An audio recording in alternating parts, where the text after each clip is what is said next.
Shalom saudara-saudara kasih dalam Tuhan. Selamat menyongsong tahun 2021 yang baru ini. Biarlah Tuhan Yesus senantiasa menyertai langkah kehidupan kita. Kita mau berdoa. Kita mau satukan hati kita. Bapa di surga, kami ucap syukur dan terima kasih Tuhan untuk penyertaan-Mu Tuhan dalam kehidupan kami Tuhan. Engkau mau pimpin kehidupan kami Tuhan untuk langkah kami selanjutnya Tuhan. Biarlah segala kemuliaan hanya bagi-Mu Tuhan. Engkau menyertai apa yang kami lakukan ya Tuhan. Terima kasih Tuhan Yesus, terima kasih. Di dalam nama Tuhan Yesus Kristus kami berdoa. Haleluya. Amin. Ya saudara-saudara terkasih dalam Tuhan, kita mau naikkan syukur kita di hadapan Tuhan, bahwa Tuhan begitu baik buat kita, menyertai langkah kehidupan kita. Haleluya.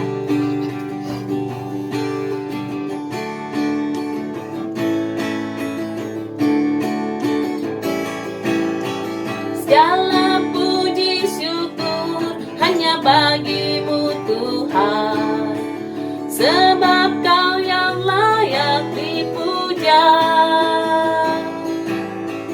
Kami mau bersorak, tinggikan nama-Mu. Haleluya. Segala puji syukur, segala puji syukur hanya bagi-Mu Tuhan, sebab Kau yang layak dipuja. Kami mau bersorak, tinggikan nama-Mu. Haleluya. Soraklah, soraklah, haleluya. Soraklah, haleluya. Haleluya.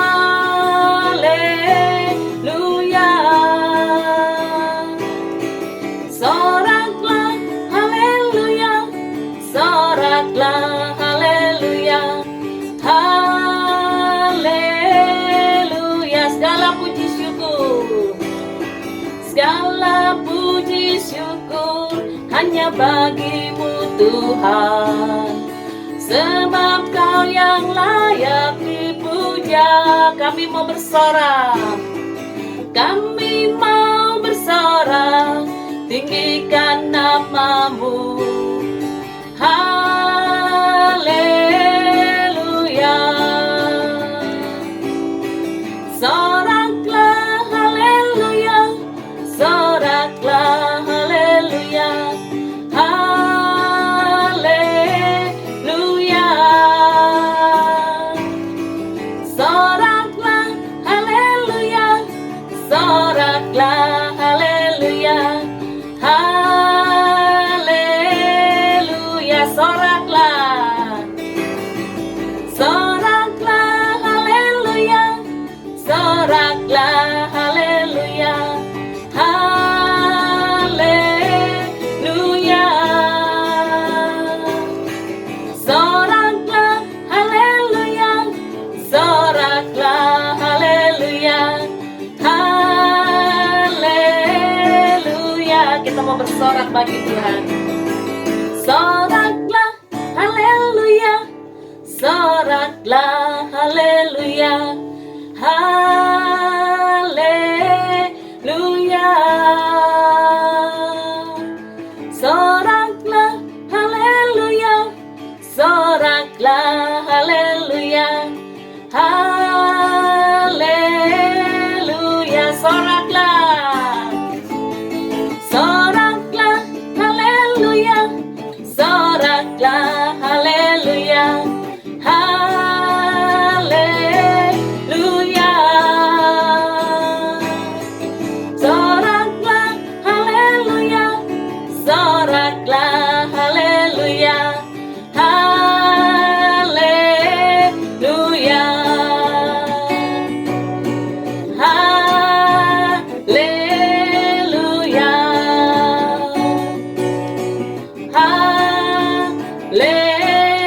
Haleluya. Haleluya. Kita mau terus memuji nama Tuhan. Haleluya. Ya, kita mau siapkan hati kita untuk mendengarkan kebenaran dari firman Tuhan. Kita bersyukur kalau kita ada saat ini semua karena kasih kemurahan Tuhan buat kehidupan kita. Haleluya. Terima kasih Tuhan.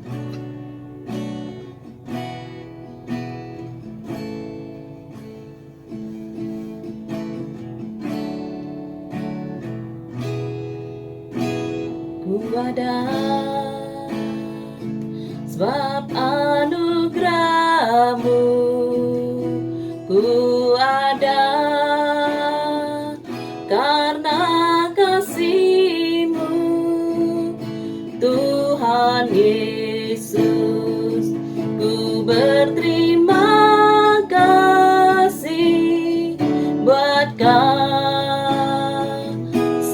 rahmat-Mu. Ku ada sebab anugerah-Mu, ku ada sebab anugerah-Mu, ku ada karena kasih-Mu, Tuhan Yesus. Ku berterima kasih buat kasih rahmat-Mu. Katakan terima kasih. Terima kasih Yesus, Yesus. Terima kasih, hanya anugerah-Mu buat hidupku sekarang. Ku kan memuji-Mu selamanya.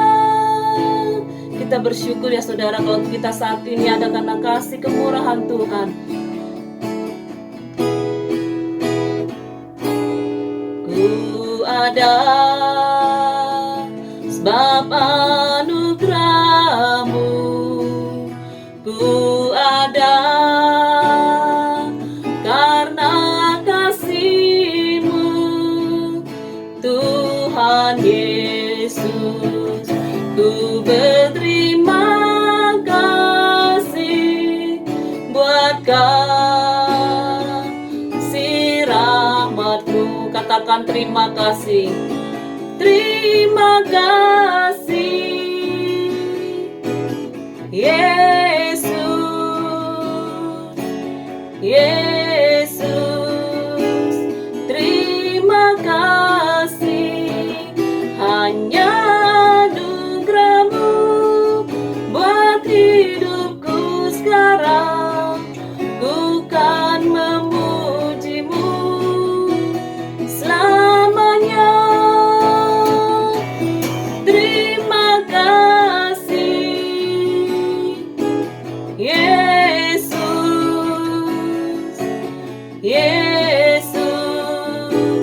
Terima kasih, hanya anugerah-Mu buat hidupku sekarang.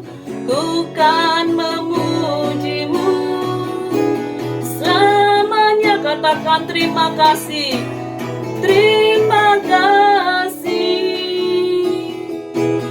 Yesus, Yesus. Terima kasih, hanya anugerah-Mu buat hidupku sekarang. Ku kan memuji-Mu selamanya. Terima kasih Yesus, Yesus. Terima kasih, hanya anugerah-Mu buat hidupku sekarang. Ku kan memuji-Mu selamanya. Ku kan memuji-Mu selamanya. Ku kan memuji-Mu selamanya.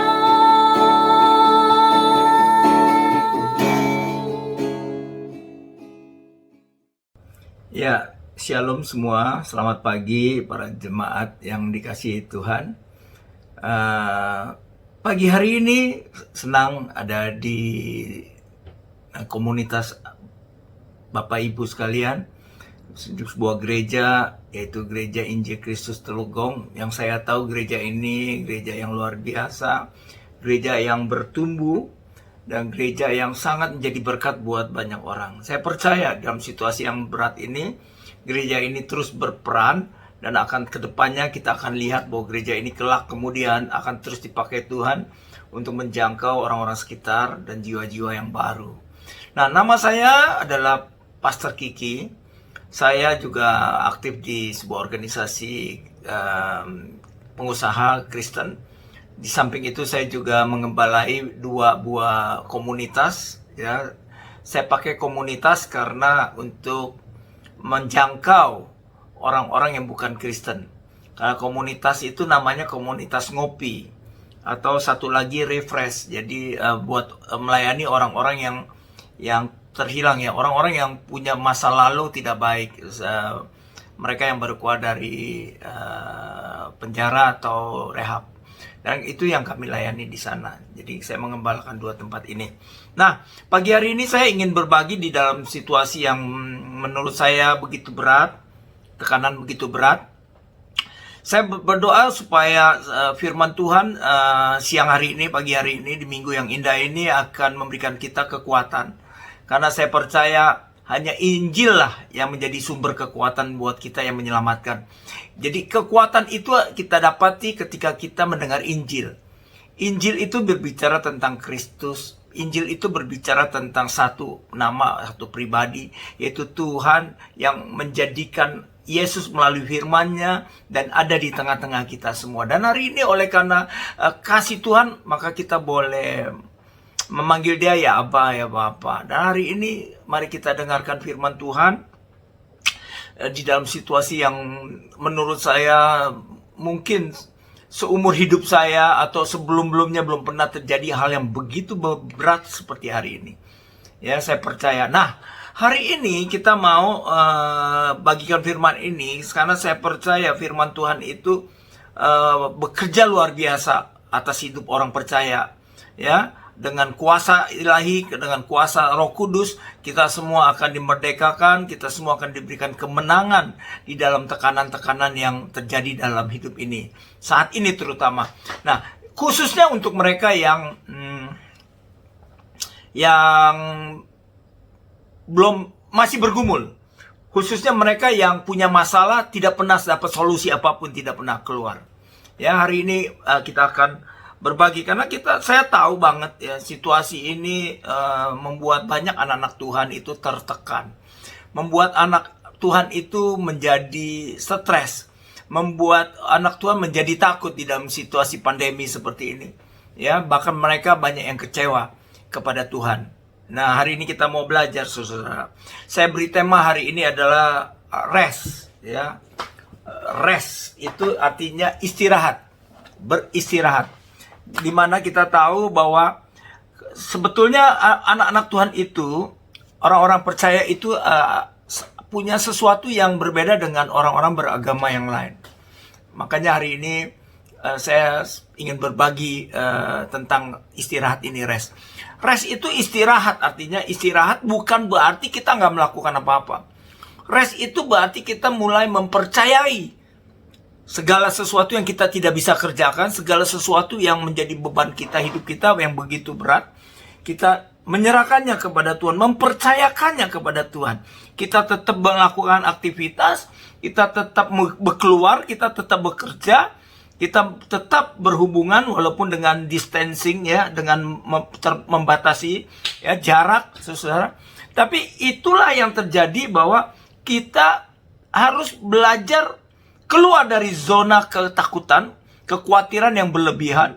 Karena kekhawatiran, takutan itu bukanlah dari Tuhan. Ya, saya mau katakan seperti ini bukan berarti saya juga menyepelekan situasi ini. Kita mencoba bergantung sama Tuhan, mempercayai Tuhan bekerja. Saudara. Ini hari ini kita akan buka satu ayat firman Tuhan di Keluaran 17 ayat 9-15. Saya bacakan ya, Bapak Ibu yang dikasihi Tuhan. Musa berkata kepada Yosua, "Pilihlah orang-orang bagi kita Lalu keluarlah berperang melawan orang Amalek. Besok aku akan berdiri di puncak bukit itu dengan memegang tongkat Allah di tanganku. Lalu Yosua melakukan seperti yang dikatakan Musa kepadanya dan berperang melawan orang Amalek. Tetapi Musa, Harun, dan Hur telah naik ke puncak bukit. Dan terjadilah, apabila Musa mengangkat tangannya, lebih kuatlah Israel. Tapi apabila ia menurunkan tangannya, lebih kuatlah Amalek. Maka penatlah tangan Musa. Sebab itu mereka mengambil sebuah batu, diletakkannya di bawahnya, supaya ia duduk di atasnya. Musa duduk, diberikan batu. Ya, kalau berdiri dia pegal. Harun dan Hur menopang kedua belah tangannya, seorang di sisi satu dan seorang di sebelah yang lain. Sehingga tangannya tidak bergerak sampai matahari terbenam. Demikianlah Yosua mengalahkan Amalek dan rakyatnya dengan mata pedang. Kemudian berfirmanlah Tuhan kepada Musa, tuliskanlah semuanya ini dalam sebuah kitab sebagai tanda peringatan, dan ingatkanlah ke telinga Yosua, bahwa aku akan menghapuskan sama sekali ingatan kepada Amalek dari kolong langit. Lalu Musa mendirikan sebuah mezbah dan menamainya Tuhanlah panci-panciku. Saudara, kecenderungan kita manusia, termasuk Anda dan saya seorang pendeta, saya sudah sekolah, saya sudah belajar, dan saya punya pengalaman cukup panjang, walaupun gak dibilang banyak karena usia saya masih 60. Ya, nggak terlalu banyak, tapi saya mau katakan, saudara, kecenderungan kita manusia, ketika masalah datang, kecenderungan kita nih semua, adalah respon kita, saudara. Terutama panik. Itu yang terjadi. Ketika masalah terjadi, kita berusaha berpikir, menganalisa, sehingga kita berusaha mencoba mencari solusi jalan keluar. Ya, kalau kita sakit, kita berusaha dengan sekuat tenaga. Kalau kita punya utang, kita berpikir bagaimana dan lalu bagaimana. Itu naluri manusia, cenderung kepada itu. Nah, hari ini firman Tuhan tuh berkata bukan seperti itu. Ya, itu memang adalah bagian dari kehidupan. Tetapi kita anak-anak Tuhan ada sesuatu yang lebih daripada sekedar hal seperti itu. Kalau kita kena masalah, saya pun kena masalah. Saya bukan berarti saya udah kebal atas masalah. Kebal atas sikap saya, respon saya terhadap masalah. Enggak, saya percaya Anda dan saya sama. Panik. Ya, kalau kita mau cerita panjang. Tapi saya mau katakan bahwa inilah kita, saudara. Kita, kalau ada masalah datang, kita pelototin masalah, kita coba cari solusi. Dan itu semua memakai hikmat kita, memakai kekuatan kita. Dan hasilnya, saya percaya ada yang berhasil. Tetapi yang berhasil itu tidak maksimal. Ya, kita mau, masalah ini kita belajar hari ini dengan dengan mempercayai Tuhan lah yang akan membantu kita menyelesaikan masalah ini. Bagian kita tetap kita bekerja, kita aktivitas, tapi kita dengan tidak khawatir, dengan tidak takut. Nah, firman Tuhan ngomong ini luar biasa. Nah, ayat ini firman Tuhan luar biasa. Kita tahu bangsa Israel dijajah, masuk ke perbudakan, ya, ratusan tahun, 400 tahun di Mesir. Dan Tuhan memerintahkan Musa untuk membawa bangsa Mesir keluar dari Israel. Saudara, kita tahu ya semua cerita ini ya, bahwa Musa disuruh membawa keluar bangsa Israel dari Mesir ke tanah Kanaan, saudara. Ya. Nah, Alkitab sudah ngomong bahwa Musa pada hari itu menyuruh Yosua mengumpulkan pasukan. Saudara, pernah nggak berpikir orang Israel itu tidak pernah berperang? Mental budak. Tinggal lama di Israel, tinggal di Mesir, tapi tidak pernah berperang. Yang ada budak, saudara. Mereka tidak pandai bawa senjata, tidak pandai berperang, tidak pandai berkelahi, saudara. Ini dia. Ini jadi menarik, saudara. Kenapa? Karena bangsa Israel tidak bisa berperang. Mereka orang-orang biasa. Mereka bahkan lebih dari orang biasa, lebih rendah lagi. Mentalnya itu, mental yang tidak punya mental untuk jadi orang. Sudah terbiasa hidup diperintah, hidup ditekan, saudara. Hari ini kita belajar luar biasa, ya. Musa membawa Yosua mengumpulkan pasukannya, ya, dan pada hari itu Musa naik ke gunung, ke bukit, dan membawa apa? Di sini katakan dia membawa tongkat Allah.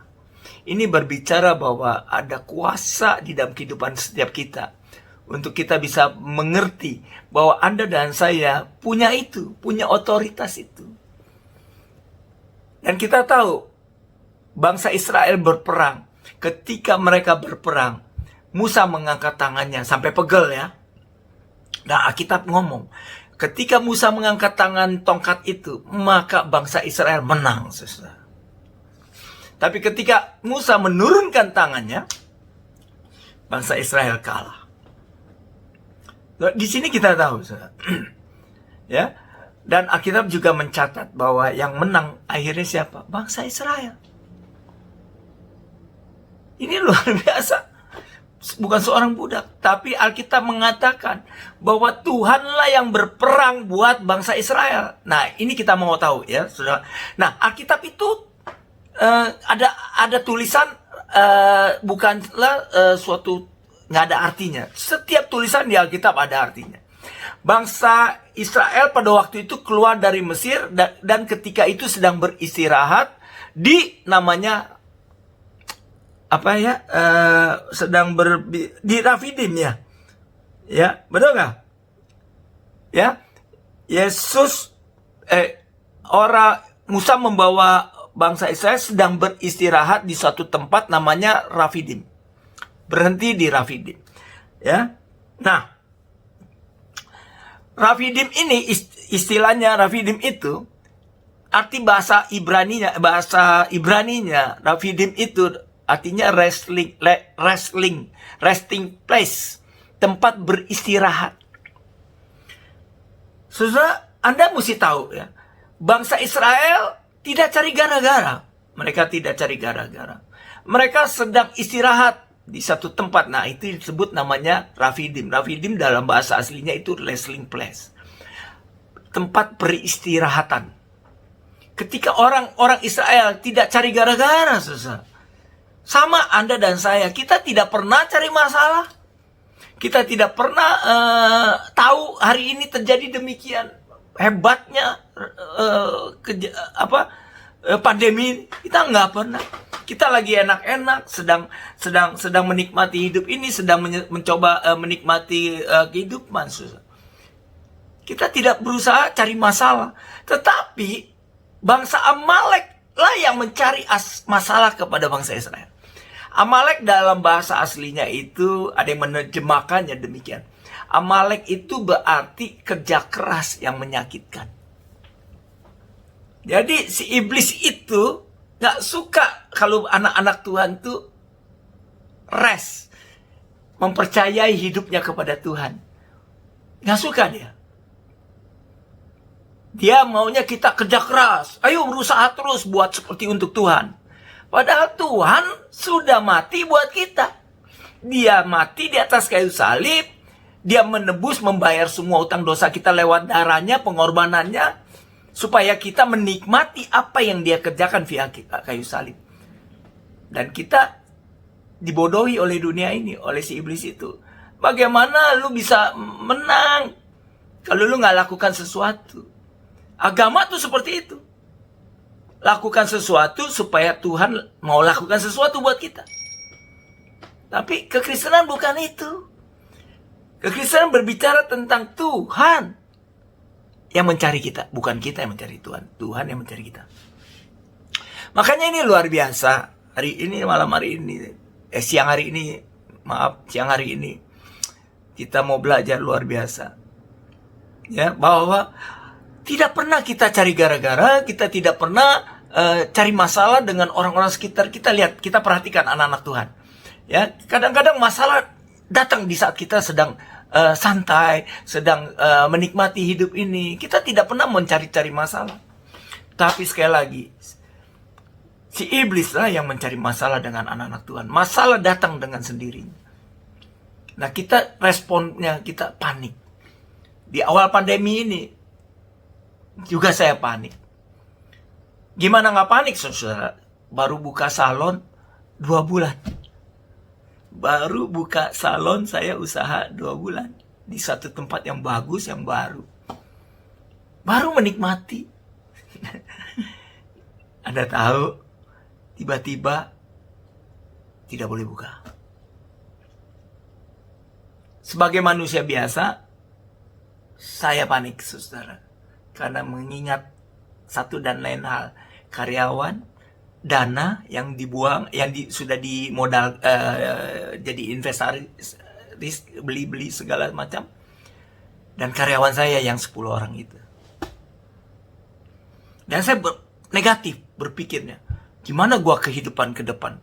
Masa gua harus jadi pendeta terus? Kan enggak. Saya jadi pendeta, saya tidak berharap sama kependetaan saya. Yang ada saya banyak membuka komunitas ngopi, melayani ke penjara dan lain sebagainya. Hampir tiap bulan kami punya jadwal di sana. Dan saya tidak pernah mengandalkan uang dari jemaat. Karena kami punya jemaat benar-benar bukan orang-orang yang ada.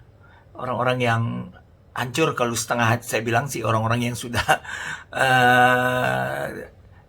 ya tidak mampu lah. Seperti itu. Kami kasih makan. Saya panik. Saya harus akui, pendeta pun bisa panik. Apalagi menyangkut urusan perut, urusan banyak orang. Tapi sekali lagi, Tuhan itu luar biasa. Tuhan itu baik luar biasa. Saya di dalam pandemi ini tiba-tiba saja saya ingat firman Tuhan seperti ini. Berhenti berusaha. Karena ketika kamu khawatir, ketika kamu takut, justru kamu tidak bisa melihat kasih karunia Tuhan atas hidup saya. Wah, saya ngerti. Saya langsung ngerti. Akhirnya saya memilih membuang banyak waktu saya untuk olahraga. Saya tidak mau dengar hal-hal yang negatif. Saya tidak mau tambah lagi ribet sehingga saya kepanikan itu tambah-tambah. Tapi tidak. Malah saya mulai keluar, saya mulai olahraga.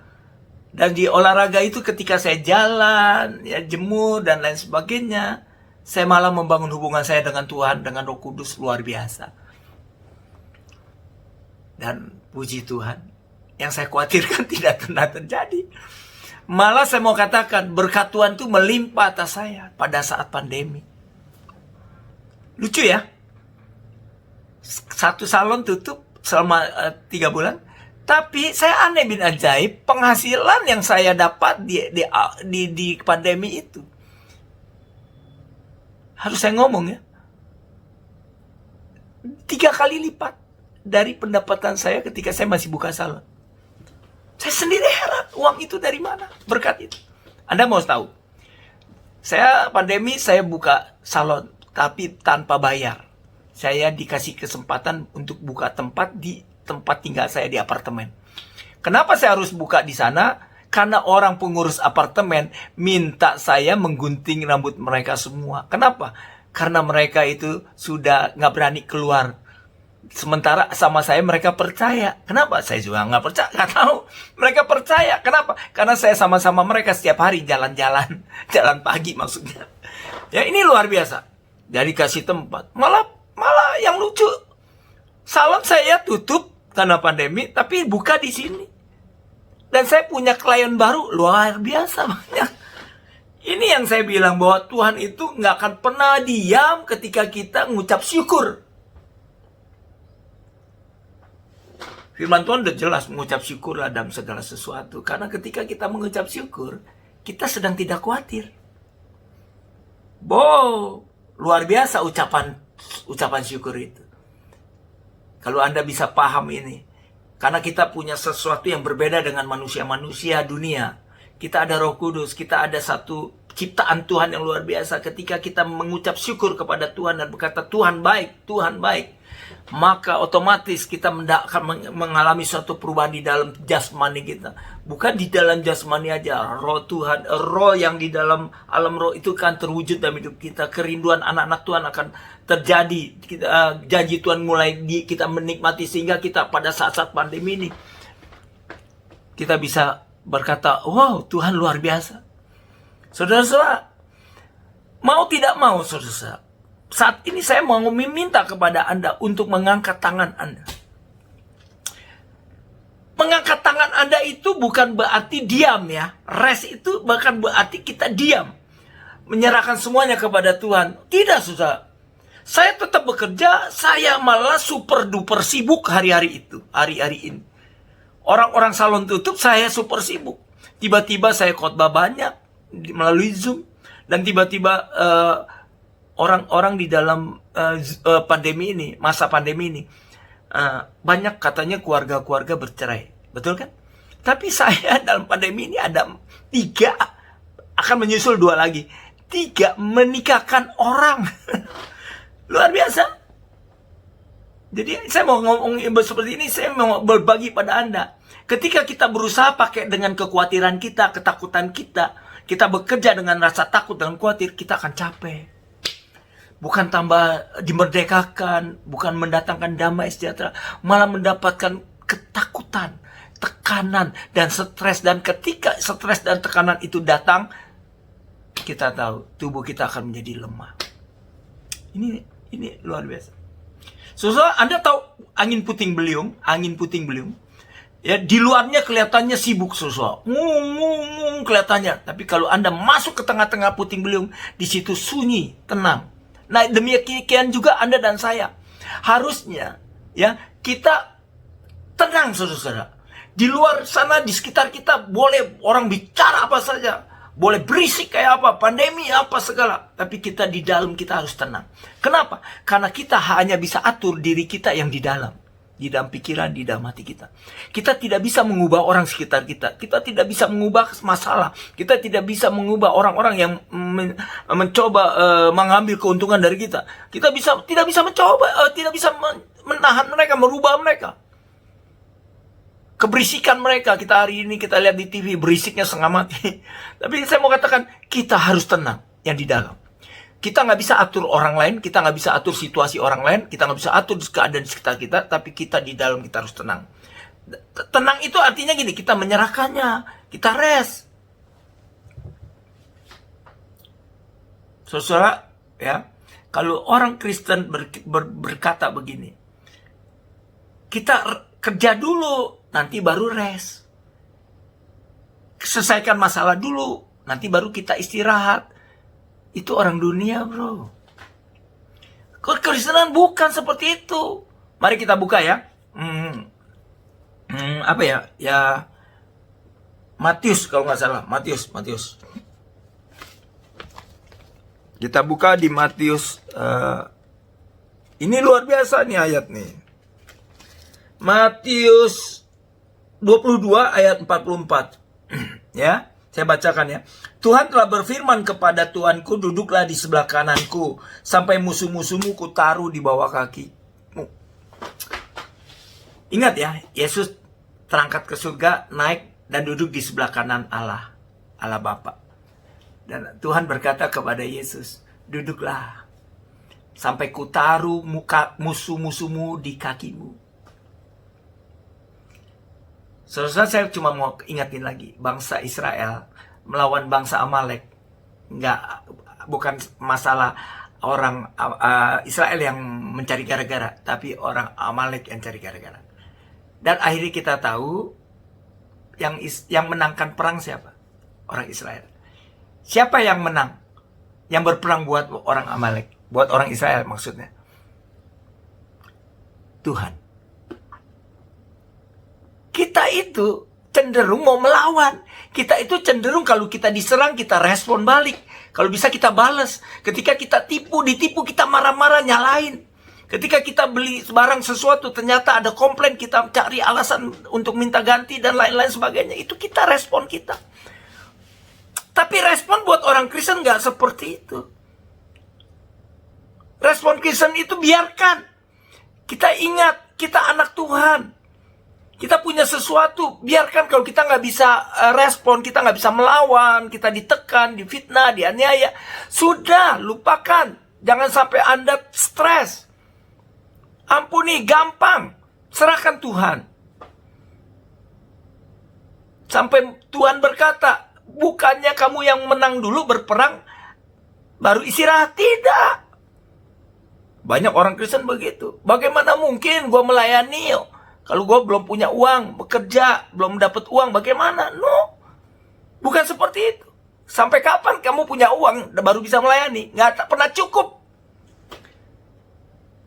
Tetapi kalau kita mau memberikan hidup kita, hati kita untuk melayani sesama, untuk pekerjaan Tuhan, yang lain serahkan Tuhan.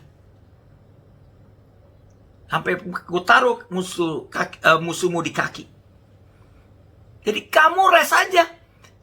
Rest sekali lagi, rest. Resos nih Pak Pendeta. Saya mau ngomong tidak. Rest itu dahsyat, saudara. Rest itu bukan diam. Saya tetap bekerja setiap hari. Saya tetap keliling. Saya tetap dipanggil ke rumah teman, ke rumah saudara, ke rumah jemaat, ke rumah klien. Guntingin rambut mereka. Karena saya seorang penata rambut. Dan tamu-tamu saya tiba-tiba aja banyak. Orang-orang tua itu yang usianya 90, 80. Jadi klien saya. Kalau dulu saya mengandalkan pekerja saya, stylist saya untuk gulung keriting. Sekarang nggak bisa, saya semua sendiri. Jadi sibuk banget saya. Sehingga jadi langsing begini, udah olahraga. Hati yang senang, gembira. Saya nggak mau stres dengerin hal yang negatif terlalu banyak. Nggak mau. Kenapa? Itu membuat imun tubuh saya lemah. Dan hari ini, puji Tuhan. Susah, ini luar biasa.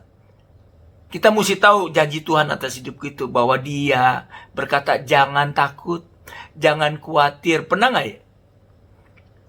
Saudara, saya mau katakan. Semua pernah khawatir. Tapi Tuhan berkata, jangan khawatir. Lihat burung, Dia bilang. Waduh. Kita disamain sama burung. Ya, kita nggak usah buka ayat. Lihat burung di udara. Nggak nabur, nggak nabung. Nggak punya kredit card. Tapi Tuhan pelihara. Saya berdoa buat Anda mengerti ini. Burung tidak punya tabungan. Burung tidak punya ATM. Tapi ya, dengar ya. Burung tidak punya utang. Nah ini saudara. Kalaupun kita punya utang, saya mau kasih tahu. Tuhan tahu. Pertanyaannya kita sering panik. Udah punya utang, berusaha cari utangan lagi. Cari utangan lagi buat nutupin utang. Ujung-ujungnya apa? Gali lubang, tutup lubang. Akhirnya makin dalam, kita yang kekubur. Saudara, firman Tuhan ngomong jangan takut. Bangsa Israel pernah ngomong sama Musa, lu ngapain bawa kami semua keluar dari Mesir? Lu pengen kamu mati semua di padang gurun ya? Musa datang sama Tuhan, menyampaikan hal itu. Apa kata Tuhan? Tuhan bilang, jangan takut. Mau lihat ayatnya ya, jangan takut. Ya, dia bilang jangan takut. Keluaran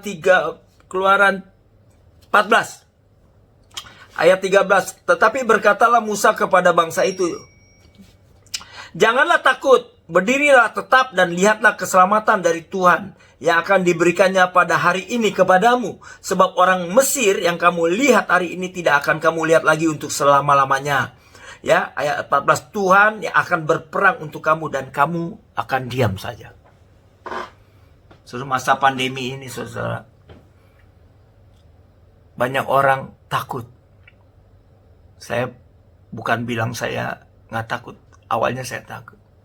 Tapi setelah mengerti, saya bangun hubungan dengan Tuhan dan saya dari hari demi hari saya jadi mengerti. Pertama, jangan takut. Waspada ya, bukan takut ya. Boleh waspada tapi tidak takut. Waspada itu ingat. Ya, jaga jarak dan lain sebagainya itu adalah tindakan kita untuk kita tidak keluar dari apa yang Tuhan pernah perlindungan kita. Bahwa Tuhan akan melindungi Anda dan saya, itu janji Tuhan. Ya, ingatlah waktu bangsa Israel mau dibunuh anak sulung yang di dalam rumah, sehingga kata Tuhan kasih darah di ambang pintu. Setiap orang siapapun di dalam rumah itu, baik orang bukan orang Mesir, orang Israel, orang Mesir, orang baik, orang jahat, kau di dalam situ, maka malaikat maut akan melewatkannya. Jadi dengar baik, kalau kita masih di dalam firman Tuhan Dan kita percaya bahwa perlindungan Tuhan ada di dalam kita. Dan kita juga yakin bahwa darah Yesus membungkus Anda dan saya. Maka kita akan diselamatkan Tuhan. Tapi ini tetap harus kita tahu batas-batasnya. Jangan keluar dari hal seperti ini. Sengaja. Oh, itu ada rame-rame. Kita pergi kumpul-kumpul, kita nggak tahu. No, bukan itu maksud saya. Cuman firman Tuhan bilang, janganlah takut. Di sini ada dikatakan ini. Berdirilah tetap dan lihatlah keselamatan dari Tuhan. Keselamatan dari bahasa aslinya di sini adalah Yosua. Yesua itu artinya Yesus. Lihatlah Yesus. Jadi kalau ada masalah hari ini, Tuhan bilang, jangan takut. Pandang Yesus. Karena dari sanalah keselamatanmu akan dapat. Keselamatanmu akan datang. Pertolonganmu akan datang. Pandang Yesus. Lihat salib. Apa yang Yesus lakukan di atas kayu salib? Dia sudah membayar dosamu.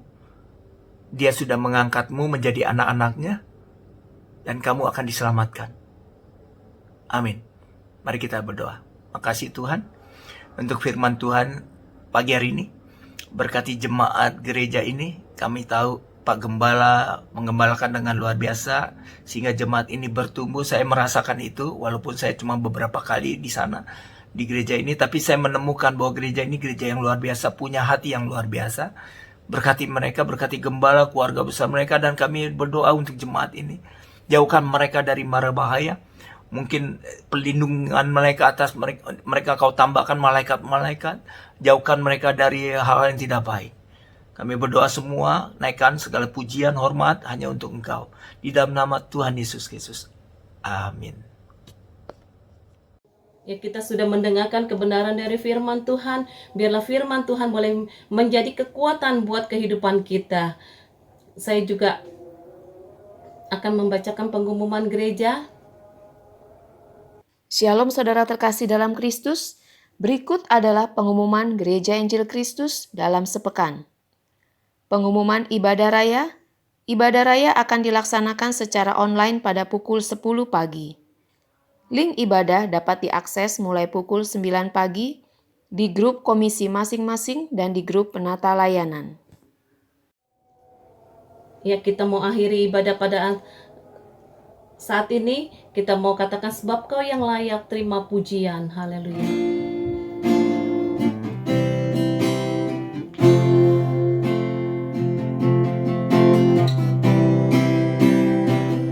Sebab Kau layak terima pujian. Sebab Kau layak terima pujian. Sebab Kau layak, ku agungkan Yesus, Raja di atas segala raja. Sebab Kau layak terima pujian. Sebab Kau layak terima pujian. Sebab Kau layak, ku agungkan Yesus, Raja di atas segala raja. Raja di atas segala raja. Raja di atas segala raja.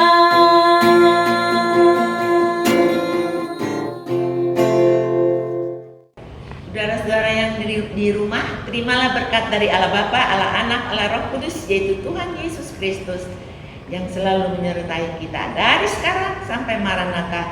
Tuhan Yesus datang kembali. Dalam nama Tuhan Yesus Kristus kami sudah bersyukur, kami sudah berdoa. Amin.